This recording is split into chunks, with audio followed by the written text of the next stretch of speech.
Yo, what's good, guys? Welcome back to Q Talks, back at it again with another video on the book How to Win Friends and Influence People by Dale Carnegie. This is the only book you need to lead you to success. I believe that, he believes that, so watch it, okay? This video I'll be talking about section 2, part 2, which is going to be principle number 4, number 5, and number 6 of section 2 of the book. Okay, this is 6 ways to make someone like you. This is going to be the last 3 principles of this section, okay? So let's get to it. For this video, I will not be having a backboard. I'll be reading off notes in the front of my desk, and it'll just be me and you guys talking for this video, okay? Just trying something different. So let's get to it. All right, we are on to section 2, principle number 4, which is to be a good listener. Encourage others to talk about themselves. These are the 2 things for principle number 4, okay? So why is it so important to let someone talk about themselves? Well, that's because people think they are the most important person in the world, right? I think I'm the most important person in the world. You think you're the most important person in the world. We all think that. It's normal, okay? I'd much rather talk about myself than hear you talk about yourself. We all love to talk about ourselves, okay? And we'd rather talk about ourselves than any other big topic in the world. So how to apply this to sales? Why is this so important in sales? All you gotta do, since we think we're the most important, be a good listener, okay? If you want someone to like you, be a good listener. Listen to them talking about themselves, and they'll really appreciate you for it, right? So let's give an example from the book by Dale Carnegie. So Dale Carnegie went to this thing called the Bridge Party. It's basically, I think it was the party of one of his business friends, so it was a pretty important party with really important people, and he didn't really know anyone at the party. I think it was from a different sort of department that he wasn't really in, right? Whatever. He doesn't know anyone at the party, but he meets this woman, and they start talking with each other, and they didn't have anything in common, okay?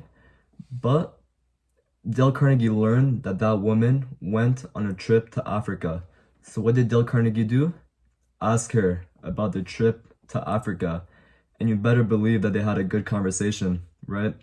Dale Carnegie being able to listen to the lady talk about Africa for 1 hour straight and just giving her his utmost attention made the lady think that they were having a two-way conversation just by being able to listen to the other person, right? We love talking about ourselves, and if someone lets us talk, you will not hear the end of it, okay? Especially if it's a subject we're passionate about. I love to talk on and on about my trips to Cuba.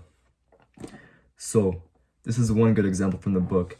This is going to be another story about Dale Carnegie meeting someone in the plant industry.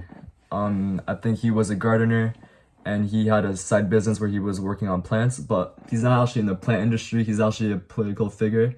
Guy really high in politics in the Republican Party, I believe it is. But since I don't have any notes, I can't really fact check it, but this is the story, okay?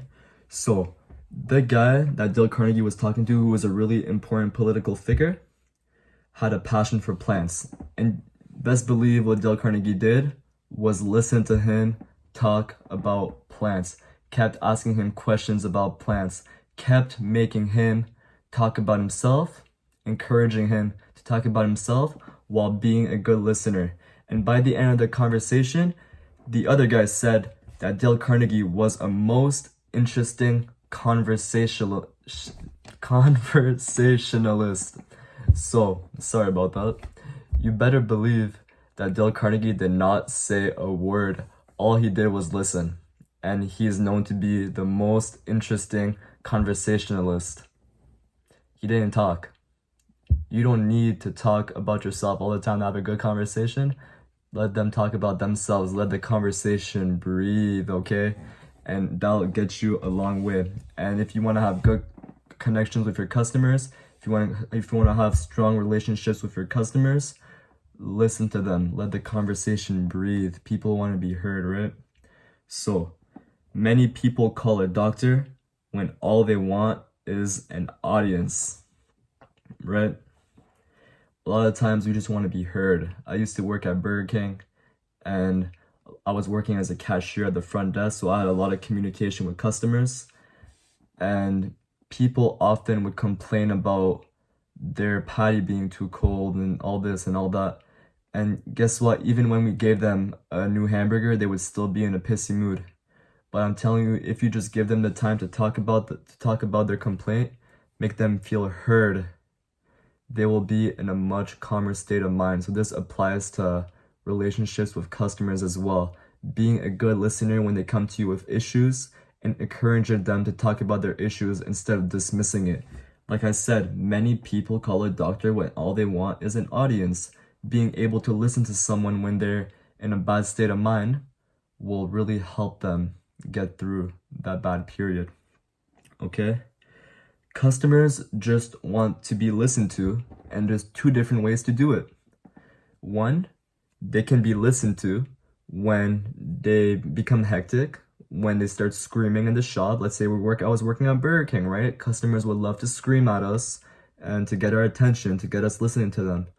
Or they want to be listened to by being able to complain at a calmer state of mind with someone who's being a good listener to them. They just want to be heard. And at first, their first reaction is to throw a tantrum because that gets people your attention. But if someone's able to give them attention without them having to do that, then that is another way of being listened to. Okay? So on to principle number 2. Section 2, principle number 5, talk in terms of the other person's interests, right? So why is that so important? Well, I love to talk about things that I enjoy talking about. For example, I like boxing, right? I can talk about my journey in boxing. I can talk about my plans for boxing in the future.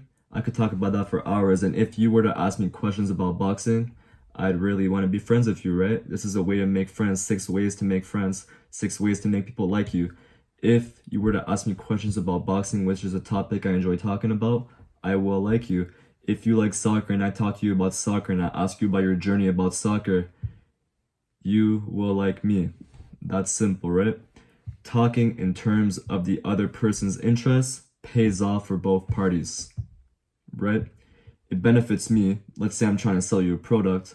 It benefits me because now you're gonna like me as a person, right? You're gonna want to keep me around because I'm a good listener, and you'll want to buy my product. You'll be more inclined to buy my product. Maybe not for sure buy it, but you'll be more inclined to buy my product. If me and someone else are selling the same thing, best believe you're coming to me. Why? Because he's not a good listener, but I am. I focus on you. So it is hard to talk in terms of other people's interests when it is a topic you don't like talking about, but that is the hard part, right? Of course, if you're both talking about something you like talking about, then it'll be easy to be a good listener to them because they're talking about something you enjoy talking about. But let's say I like boxing and someone else does MMA and I have to listen to them talk about MMA for an hour. That'll be harder to do for me, but that is when good listeners really thrive. That's when people who are able to be successful in life really thrive. They're able to talk about things that don't interest them. By the way, I do like MMA, but I was just giving that as an example, right? It's a really good sport as well. But here's a story about Roosevelt, right? The old president of the United States, like 100 years ago. Every time he expected visitors, he would do research on them the days before, like a couple days before meeting that person. He would do research on what interests the customer, what interests the person they're about to meet. And in doing that, you better believe that I was successful because he became the president of the United States of America, right? So he would do research on things that interest the other person. He would then talk in terms of the other person's interests, and that will make them like Roosevelt. That's simple. So this is principle number 5, which is pretty similar to principle number 4, but yeah, there are little differences, right? Being a good listener is talking in terms of the other person's interests as well. So that is how the two are related. But other than that, let's get to principle number 6, right? Alright guys, on to principle number 6, which is the last principle of this section. What is it? To make the other person feel important, right? The deepest urge in human nature is the desire to be important. Okay?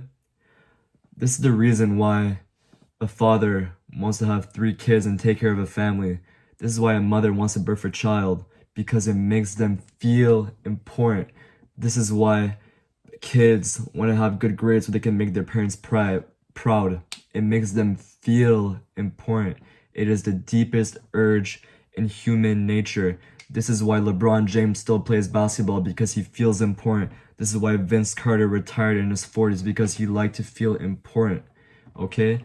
There's a reason why so many athletes retire at a late age. There's a reason why people of power decide to step down until they die. This is why Donald Trump is 78 years old and is still running for president, because he feels the desire to be important, and it is the deepest desire in human nature. Okay?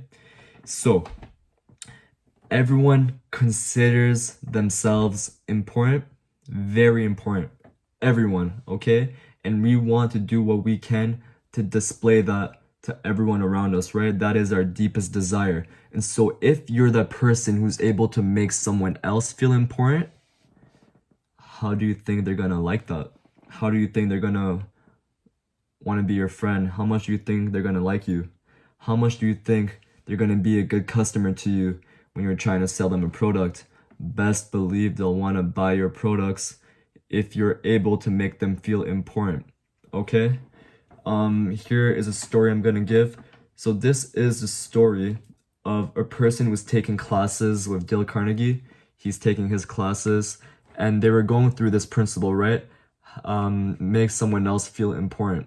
He wanted to apply this when he went to his wife's aunt's family get-together. Okay? One of the aunts in the family get-together. He got stuck with her. And it was that aunt who was hosting the party, so it was at their house. Dale Carnegie's student decided to make the aunt feel important by taking interest in her house, saying how beautiful her house was. And he would let her talk about the house. He would let her talk about the oak wood, about how it was built by her husband, her late husband. The student wasn't necessarily interested in what she had to say, but after taking Dale Carnegie's course, he was able to make that woman someone that liked him. And guess what? That woman ended up selling her husband's car to her for free. Not selling, giving the husband car to her for free, because no one ever made her feel important like that. No one ever took interest in her house like he did. And she wanted someone who could appreciate nice things, right? So this was a way for a customer to get a free car. If he's able to get a free car by making someone else feel important, by taking interest in something someone else has done, and thus making them feel important, what do you think you can do, right? I know it's not easy to do, because you might not necessarily be wanting to be taking interest in something that you're not interested about, but it is a skill that you have to master, and it is a really important skill. It is a lifestyle that you have to apply to your life, making someone feel important. If you want to have good customers, you better make them important. And guess what? They are important, right? They are really important people, because they are the ones who give you money. They are the ones who make you be able to have a living in the world, right?